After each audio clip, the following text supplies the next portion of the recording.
Welcome back to the podcast AI Searched, where we talk about artificial intelligence and machine learning in every industry.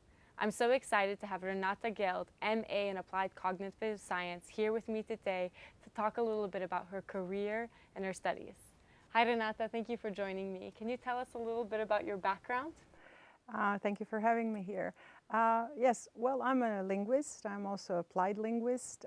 So all my life, I basically worked with language. I investigated the nature of language, how language is related to cognition and human experience. And then, of course, it kind of nicely goes together with cognitive science, which is an interdiscipline that combines linguistics and artificial intelligence and psychology and other disciplines. So it's an interdisciplinary discipline. Yeah. Incredible, yeah. And what are you doing today with that? You mentioned a little bit of artificial intelligence and tech. How are you connecting those two things? I know you've founded the Center of Cognitive Science at two faculties in Zagreb, and where is that going for you?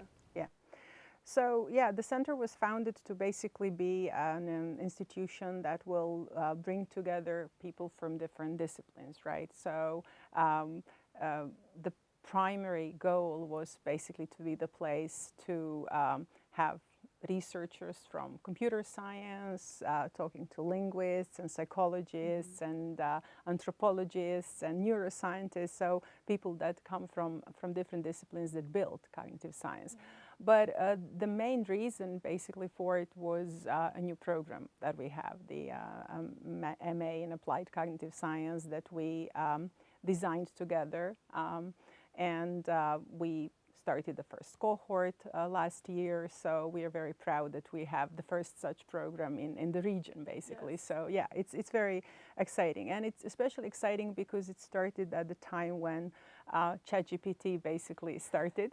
So everybody asks us, how did you do that, you know, to have this specific moment? Well, yeah, it's a coincidence, right? We of course planned. We knew that technology on one hand and then humans on the other will always be a very important combination, and that we need a program like this. And then of course the ChatGPT that it came out, the access to such an open system really kind of, I think, made it even more important, yes, for today. How much do your students use programs like ChatGPT and other AI softwares that are kind of popular now on a daily basis? Or is it something that you use more to study, or something that they use in practical life? Well, I think that they use it in different ways. First of all, they have it as a subject, right, in their program. They also use it as a tool, right? We encourage usage of the systems as a tool.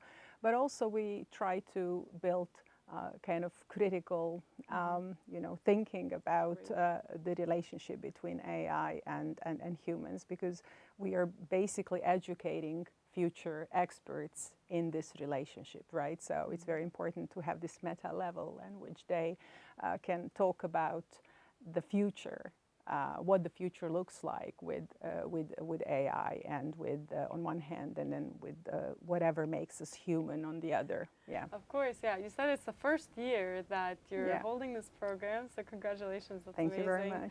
Yes. How are the students accepting this? It's new for them, I'm sure, and you also said it's new in this region. Are you only having students from Croatia, or are some international students also building interest as this year passes? Yeah. Well, we accredited the program in Croatian and in English, and we conduct it now in two languages. So we have certain subjects, certain courses in English and certain in Croatian. So we are kind of building a transition into a program that would be fully in English. Okay. We're still not ready because only because we wanted to offer this program to local students, right, to our Croatian students, because we don't have a lot of cognitive science programs here. Yes. So, and this is the only reason. So yeah, how they're reacting? Well, they are very enthusiastic. They are team players because they have to be. They're interdisciplinary people because they come from different faculties from Croatia, from different universities from Croatia, right? So you have, and then we have one foreign student, but she speaks Croatian, so she can follow both in Croatian and in English. So yes, there is plenty of interest for sure. We hope to offer fully the program in both languages, but we still kind of we were a little bit, I think, selfish, wanted to offer the program first for Croatian students. Well, that's great because it's such a big region too, and I think just starting out, it's great to have it here.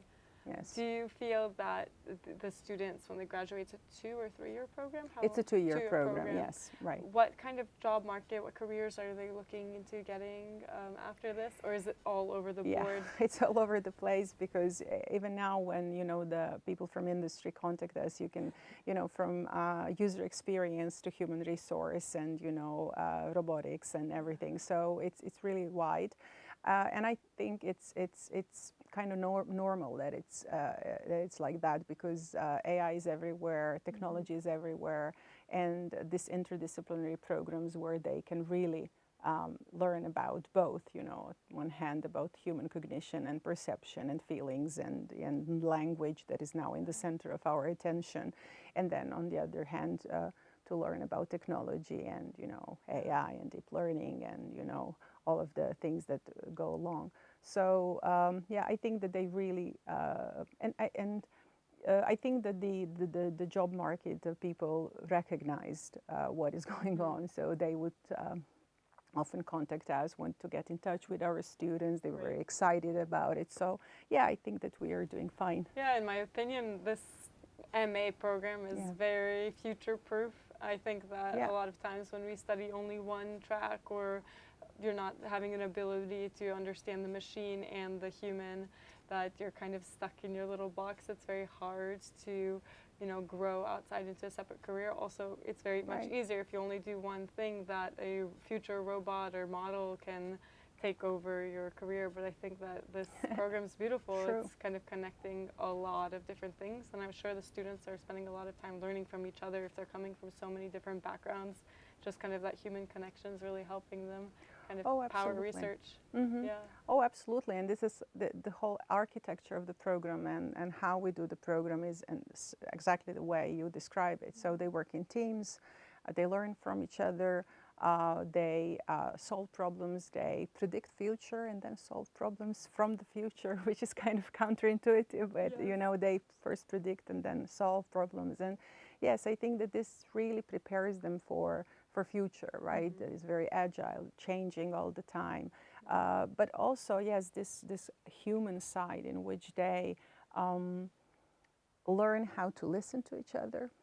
They learn how to solve problems together, because they think that, we will always have, from now on, AI as a partner. And we will have to use this partner. But we will also have to be very careful, who is making decisions and who is doing what. So I think that expert teams, especially interdisciplinary teams, will be really something that everybody should go for in terms of education, right? In terms of future of education. Incredible. Yeah. Well, thank you so much for being here with me today and sharing about this program. I'm really looking forward to the students who are going to graduate from them, and hoping that I get to work with one of your students. Yeah, you should invite some of my students here. I would some love of our to. Students. Yes, I would love to, yeah. and I would love to maybe one day visit the campus and see how it is thank in you real so life. much. Absolutely. Yeah. Thank you. You can find this podcast on Spotify, Apple Music, and YouTube. Let us know what you think in the comments.